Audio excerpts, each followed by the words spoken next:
and welcome to XTV's news broadcast for Thursday, April 3rd, 2025. Making the headlines tonight, Trump imposes a 10% tariff on Belize. Chamber official says Trump's tariffs will mean higher prices and potentially fewer jobs. And GOB officials to meet with BSCFA reps. We take our first break and return with the news in detail.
Donald Trump has imposed a flat 10% tariff on all countries, including Belize. Tariffs are taxes that are imposed on goods which are imported from other countries. This decree becomes effective Saturday, April 5. Effective April 9, individualized reciprocal higher tariffs will be imposed on other countries with which the U.S. has the largest trade deficits or who impose heavy tariffs on U.S. goods. Trump's executive order indicates that he can increase the tariff if trading partners retaliate, or he can decrease them if those partners move to remedy the non-reciprocal trade arrangements and, quote, align with the United States on economic and national security matters, end quote. Countries around the world are scrambling to plan the way forward in the face of a global trade war being unleashed by Trump with these tariffs. Belize's Ministry of Foreign Affairs stated on its X page this morning that it notes the new U.S. tariff regime and adds, quote, our officials are currently and rapidly analyzing the information and will be consulting with the relevant stakeholders to ensure Belize's economic interests are safeguarded through bilateral dialogue with U.S. officials and coordination with CARICOM, end quote. President Trump called April 2nd Liberation Day, declaring a national emergency to strengthen the economic position of the U.S. and protect American workers through responsive tariffs. At an almost hour-long ceremony at the White House Rose Garden where he signed the decree, Trump described it as ushering in economic independence for the United States to make America great again. He said the nation can prosper by putting the trillions of dollars gained toward reducing taxes and paying down its national debt. My fellow Americans, this is Liberation Day, waiting for a long time. April 2nd, 2025 will forever be remembered as the day American industry was reborn, the day America's destiny was reclaimed, and the day that we began to make America wealthy again. We're going to make it wealthy, good and wealthy. For decades, our country has been looted, pillaged, raped, and plundered by nations near and far, both friend and foe alike. American steel workers, auto workers, farmers, and skilled craftsmen, we have a lot of them here with us today. They really suffered gravely. They watched in anguish as foreign leaders have stolen our jobs, foreign cheaters have ransacked our factories, and foreign scavengers have torn apart our once beautiful American dream. We had an American dream that you don't hear so much about. You did 4 years ago, and you are now, but you don't too often, and for many years and decades even, you didn't hear too much about. Our country and its taxpayers have been ripped off for more than 50 years. But it is not going to happen anymore. It's not going to happen. In a few moments, I will sign a historic executive order instituting reciprocal tariffs on countries throughout the world. Reciprocal, that means they do it to us and we do it to them. Very simple. Frankly, it's very upsetting when you read it, when you see what people have been doing to us for 30 years. This all happened with no response from the United States of America, none whatsoever.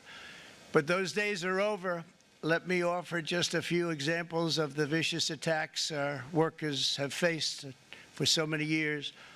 The United States charges other countries only a 2.4 tariff on motorcycles.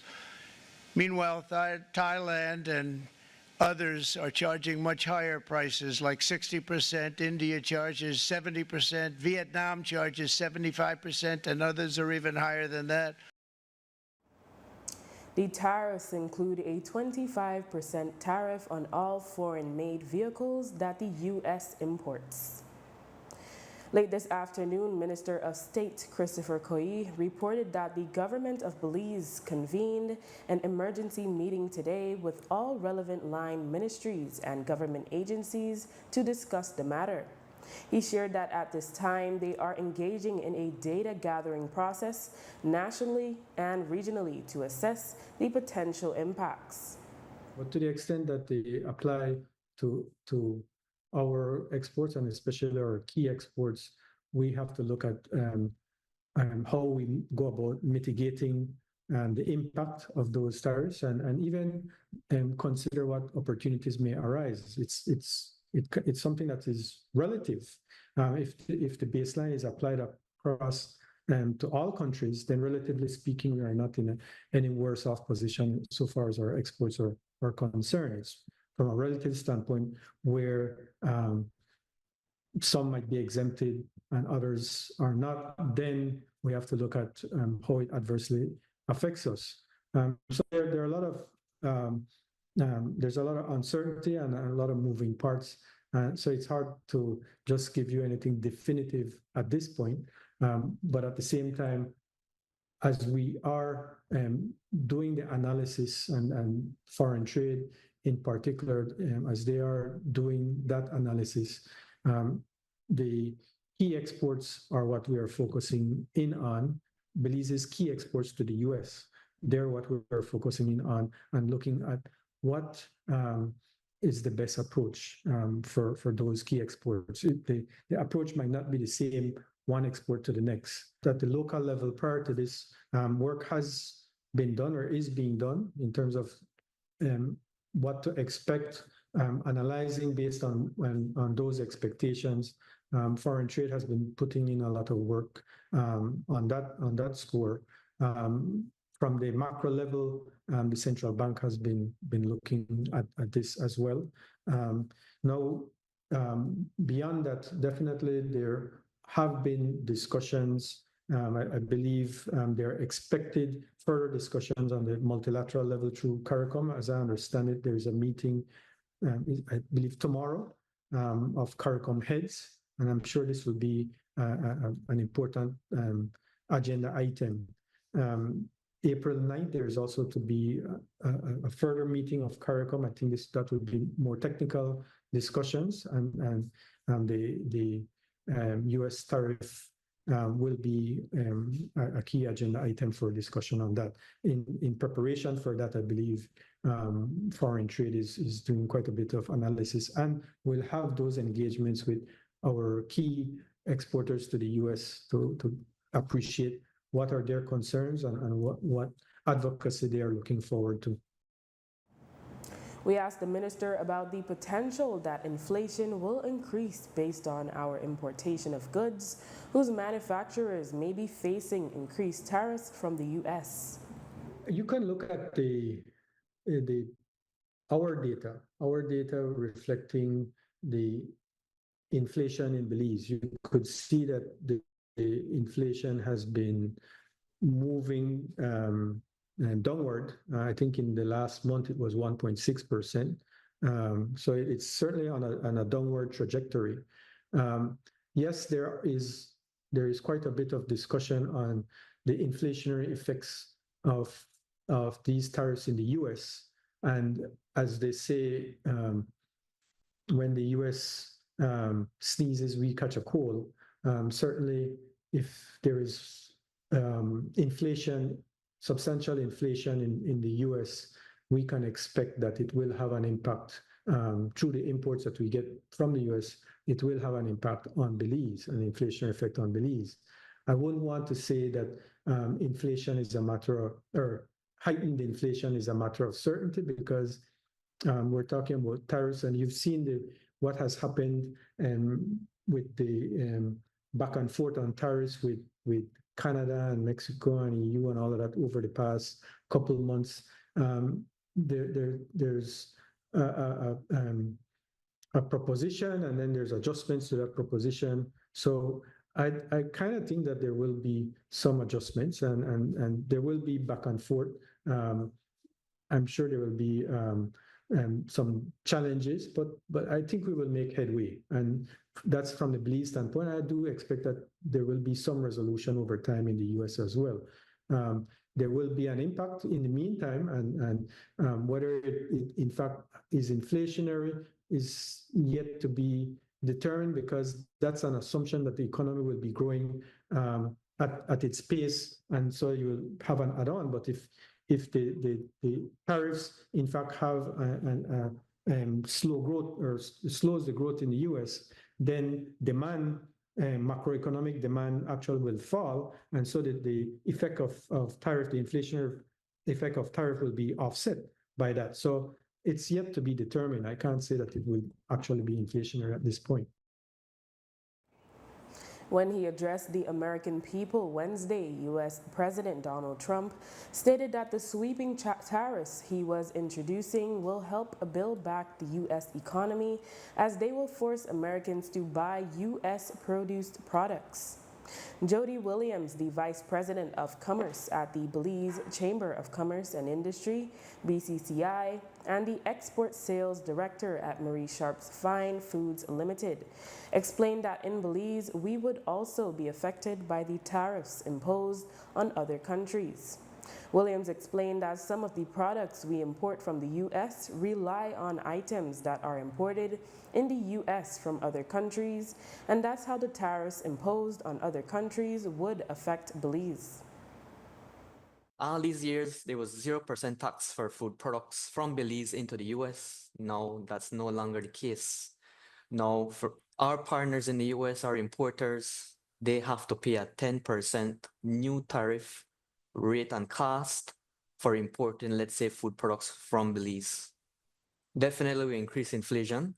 And how it works is, right, on the export side, for example, this would definitely mean with exporters of Belize, sales will definitely slow down, because there's a new 10% tariff that they would pay for products. So definitely exporters like us, we would have to either raise prices in order to absorb that increase, or our partners in that country would also have to raise price on the consumer there. Now let's look at someone in the United States who imports packaging materials and other materials from India, from Mexico, in order to do their final product.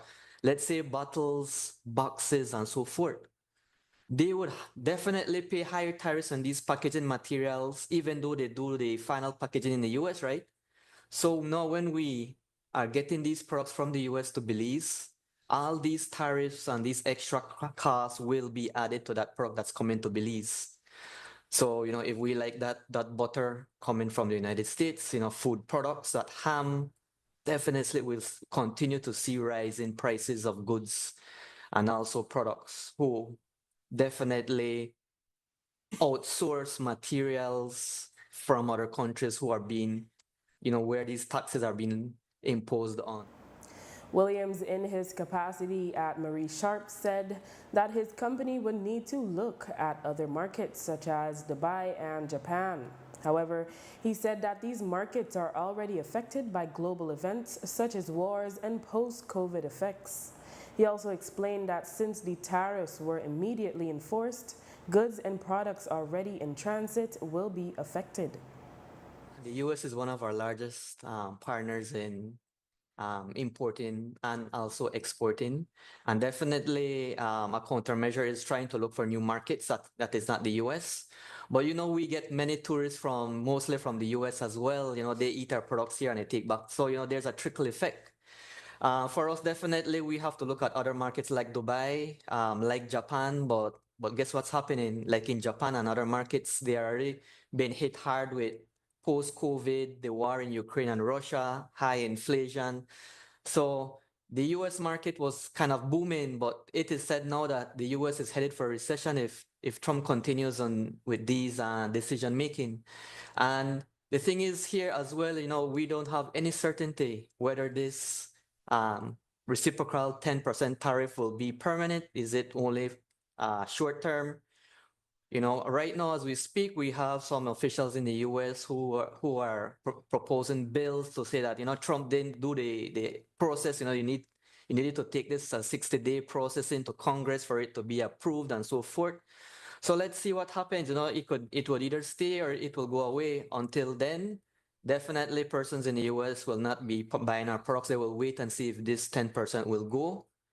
But guess what? Products that are already on the sea or already arriving in the US, they must pay that 10%. So goods coming from the US as well will be higher in price. Williams said that should the tariffs remain enforced, government leaders would need to meet with U.S. officials, although he admits it would be difficult to negotiate as a developing country. He said the region should come together to have better leverage at the negotiating table. The US, they are a superpower. There are other countries like China and Canada and Mexico that could counter, right? They counter back with their own new tariffs. But us in Belize, we are not we're not a superpower. We're still a developing nation. So we can't tell the US, guess what? We're gonna increase this on you unless you try. But definitely it's good to have our leaders sit down with the US officials and to dialogue. That it starts with dialogue and getting to see what could be done because honestly we are a developing nation. We import a lot of food products and other products. We're still developing and definitely they can it's hard for a big country to levy taxes on us when we are a developing nation for sure. More than ever, I think the region needs to come together as one CARICOM and also Central America, and which includes Belize, because alone it's hard to really sit down and talk to, and negotiate with the US. So definitely we need to collaborate on that. So, one of the expected consequences of U.S. President Donald Trump introducing importation tariffs against the world is the increase in inflation. With that in mind, Jody Williams, the Vice President of Commerce at the Belize Chamber of Commerce and Industry, BCCI, is advising Belizeans to consider buying local products. For those products and goods that Belize does not produce, Williams said we may need to look at products produced in Mexico, Central America, and CARICOM as replacements. Definitely to shop local, to really look at what is your wants and your needs when it comes to spending, and also having an emergency security money aside for anything that could happen.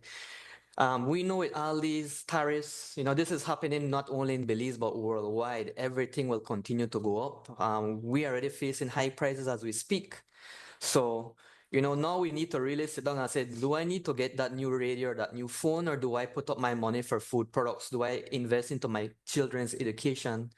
Because now guess what? For every $100 that you now have in your hand, it's becoming less and less. Groceries on your, back then you could have go with a $50 bill and buy all the groceries you need. But now it's more than $100 for that same amount of groceries. And now we might trade off that Frosted Flakes and buy a Sucaritas. Because guess what? The Sucaritas and the Frosted Flakes could be the same size, the same product, but one is made in Mexico or Guatemala, but definitely the Frosted Flakes would probably cost you about $4 to $5 more on the shelf than the Sucaritas. So definitely we will see more Central American products come into Belize due to these things. Williams also explained that every sector is expected to feel the effects of the tariffs. He said that another effect could potentially be employees being laid off as companies will need to evaluate the new cost of doing business. If evaluation is done and money is less, definitely it could happen. Us as Belizeans and businesses now, we have to look at where the money is going, where we invest, and also where do we buy our products. Do we try to purchase more products from Guatemala to bring into Belize, like cereals, milk, things that we need, because honestly, if anything coming from the US as well, it will be not only higher shipping prices, but these tariffs are being imposed on packaging materials entering the US as well. And then the thing is too that tourist season is so booming right now. So some persons might say, guess what? Well, tourism is high, so it won't affect us. But guess what? When tourists come and they go to the restaurant and the restaurant has to raise their price on food, hotels have to go up, then we say, hey, guess what? Belize is too expensive for me to come. Due to this rising cost, maybe I go to a neighboring country. So it's a domino effect in every industry, whether small business, medium, or large, and we will see the effects.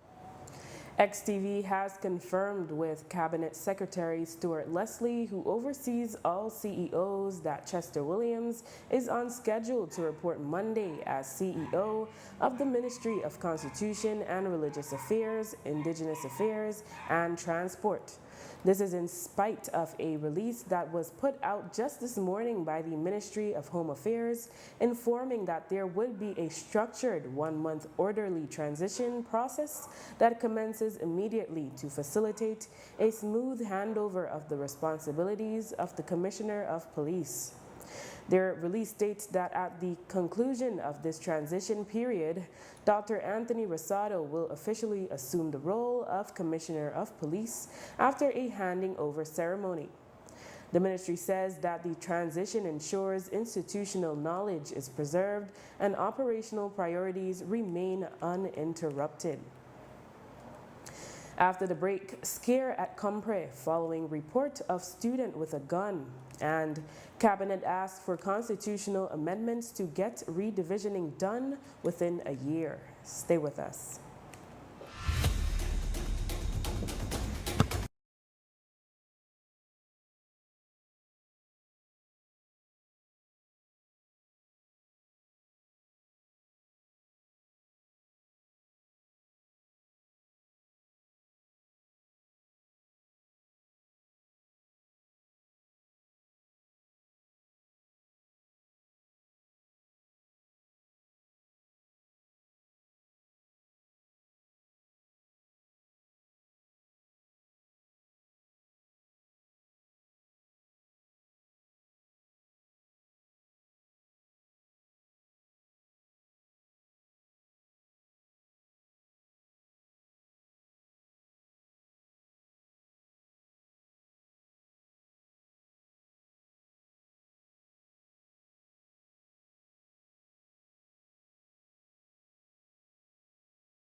In a letter last week expressing concerns about the change in oversight of the sugar industry portfolio, Alfredo Ortega, the chairman of the Committee of Management of the Belize Sugarcane Farmers Association, BSCFA, asked for a meeting with the Prime Minister John Briceño, the Minister of Agriculture, Jose Mai, and the Minister of State now responsible for the sugar industry portfolio, Dr. Osman Martinez. After an all-day meeting to discuss the developments in the industry, we reached Ortega, who confirmed that they have been notified of an upcoming meeting. So from the Prime Minister, no, we have get response from the Minister of Agriculture, and also I was advised by Mizune that she got a call from Mr. Osman Martinez or Minister Osman Martinez, on which they will send us a letter of invite for a meeting next week. We don't know exactly the date and time at this point in time, not even the venue, but we'll be awaiting for his invite for next week. Do you reasonably expect, and I don't know what was the response from Minister Mai, perhaps he said, given the way that things have progressed, I shouldn't be there. But do you reasonably expect that he would be there, given that he's no longer responsible for sugar? Well, in reality, I'm unable to speak about what he thinks or what he plans to do. We clearly support him in his ministry when he had the sugar industry under his arm. We don't know what happened. We were not there. We only see that the decision was taken differently, where he was removed from being the Minister of Sugar in his portfolio.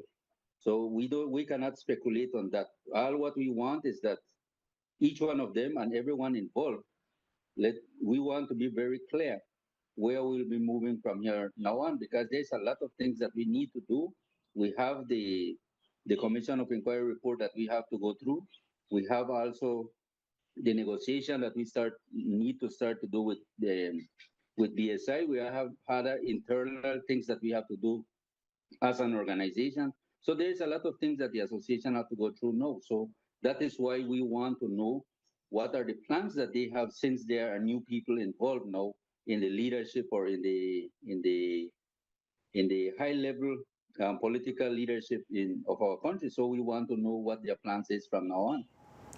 Ortega told us that he was not offended by the Prime Minister's comment in response to their letter that leaders of the BSCFA should put their names on the ballot. Clearly no, because I have not been personal to him. The letter that was sent to him is based on the queries of our farmers, and we have to react. I am a leader. I am not an ordinary cane farmer. I lead the association, and I have been called by the members on what our plan is, what we plan to do, because we have been silenced for quite a while. And you have seen it. We have not been going through no radio station, no show, because we didn't want to put any pressure or harm the report of the Commission of Inquiry. We wanted them to work in a neutral and respectful way by our side. So I don't have no grudge against the Prime Minister. He said what he wanted to say.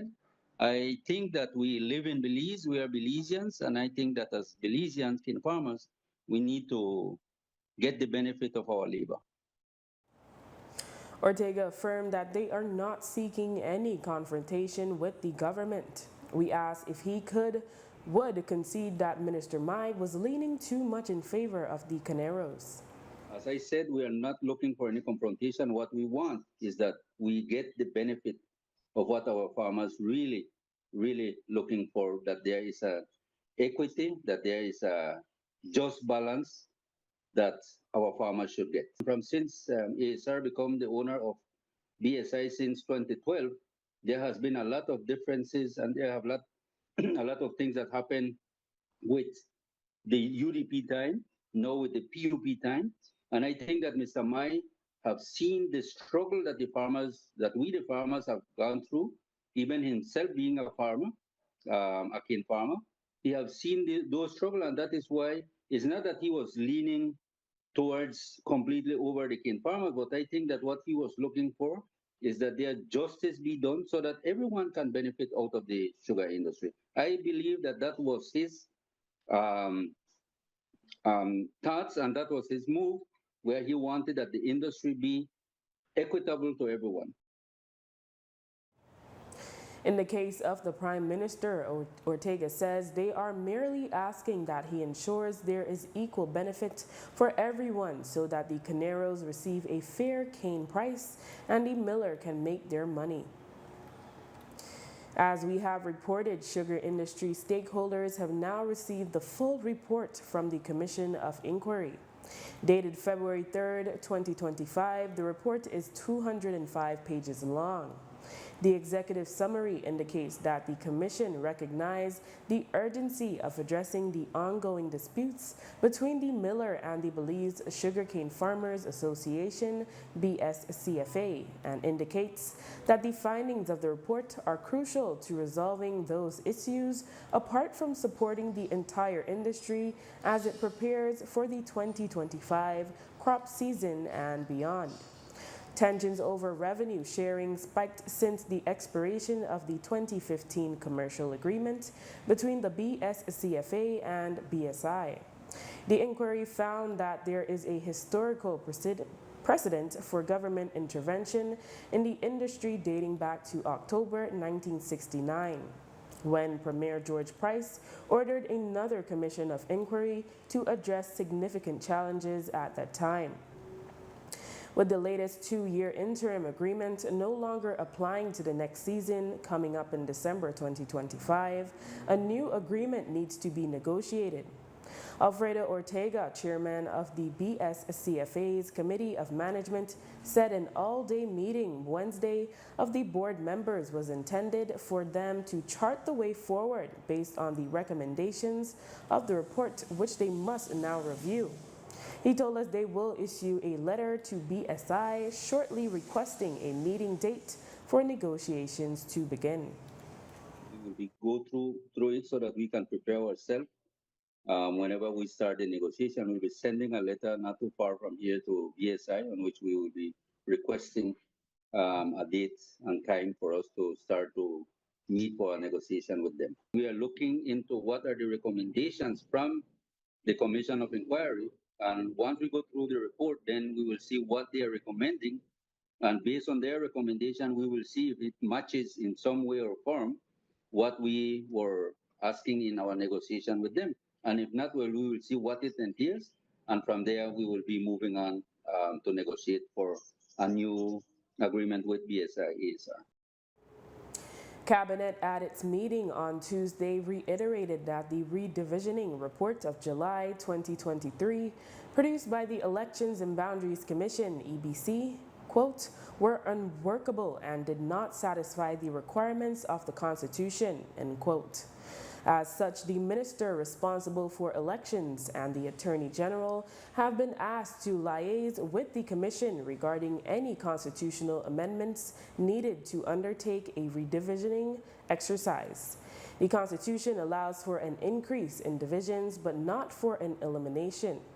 Today's Cabinet release states, quote, Cabinet agreed to facilitate the Commission to ensure that the redivisioning exercise will be completed within 1 year, end quote.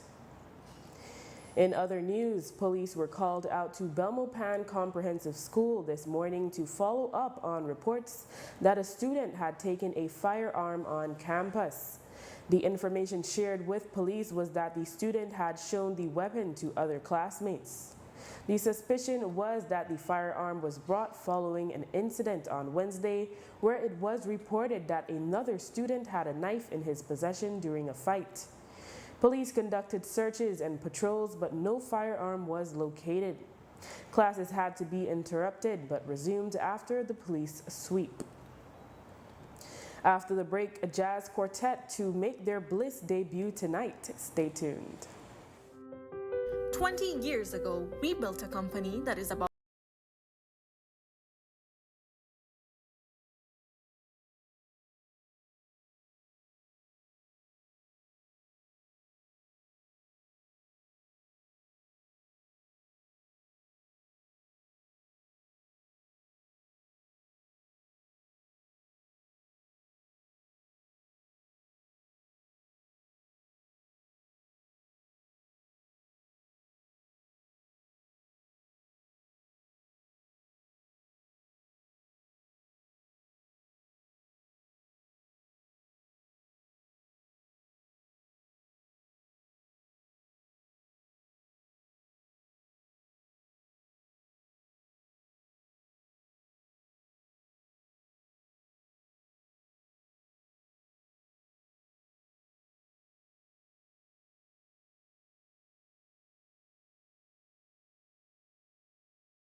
A group of young musicians are set to grace the stage at the Bliss Center for the Performing Arts this evening at 7:30 sharp, and we can tell you that the audience will be in for a treat.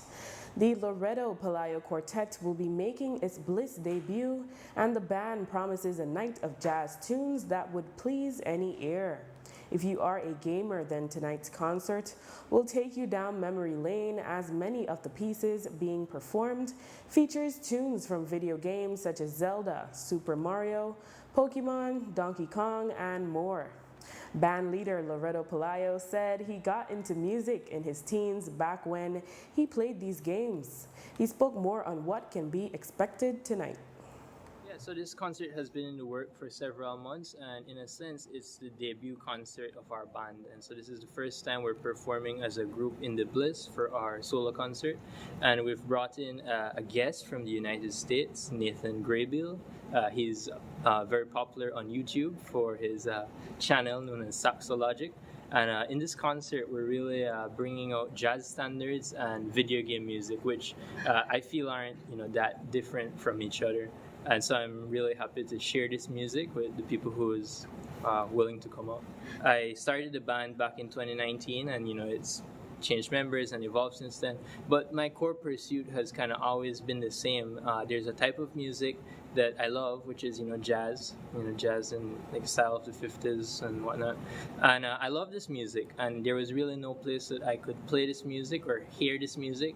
And this is not a metric on quality or anything. It's just the fact of style, of genre, of belief in an idea and in a style that's not present anywhere else. Because players could go about talking about skill or all these things, but I love this music and I want to play this music and I want to play this style of music.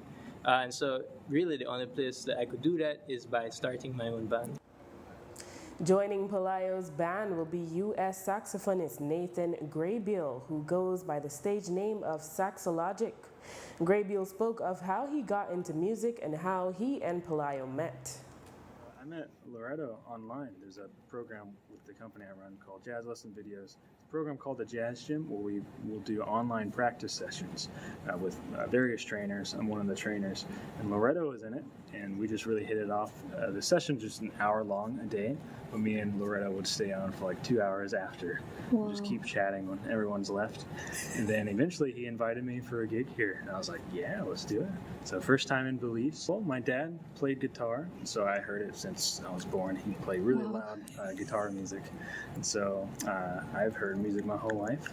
And then as I grew up, really I wanted to be an artist. I just saw her beautiful painting right there. I wanted to do that when I was growing up. And then I joined band when I was 13, and I just sort of took a 180. And I was like, I'm gonna keep playing music instead. The group was captured in a painting by talented artist Yao Ling Lee, who praised the band's jazz performances. I know Loreto for a while, and besides, he's same class with my daughter, my oldest daughter, and so sometimes they do music together. And I know that they're having a concert. This is a big concert, and it's tomorrow, right? But they have been rehearsing. They did a couple of home concert, and I was there at one of the home concert. And whenever I go, I do sketches, and I really enjoy great jazz musician because I just miss good jazz, and they do great. Awesome. So I did a slightly larger painting, and I really enjoy. I didn't like too much composition, but then I managed to fix it. So yeah, it's like, but I had a great time. The Bliss opens tonight at 7 p.m. with a showtime set for 7:30 p.m. Tickets are $30 and can be purchased at CY's Music Store, Premium Wines and Spirits, and at the Bliss. The responsibility for the collection of land tax will be transferred to the Belize Tax Service in a phased approach that is to last a year and will feature interagency coordination.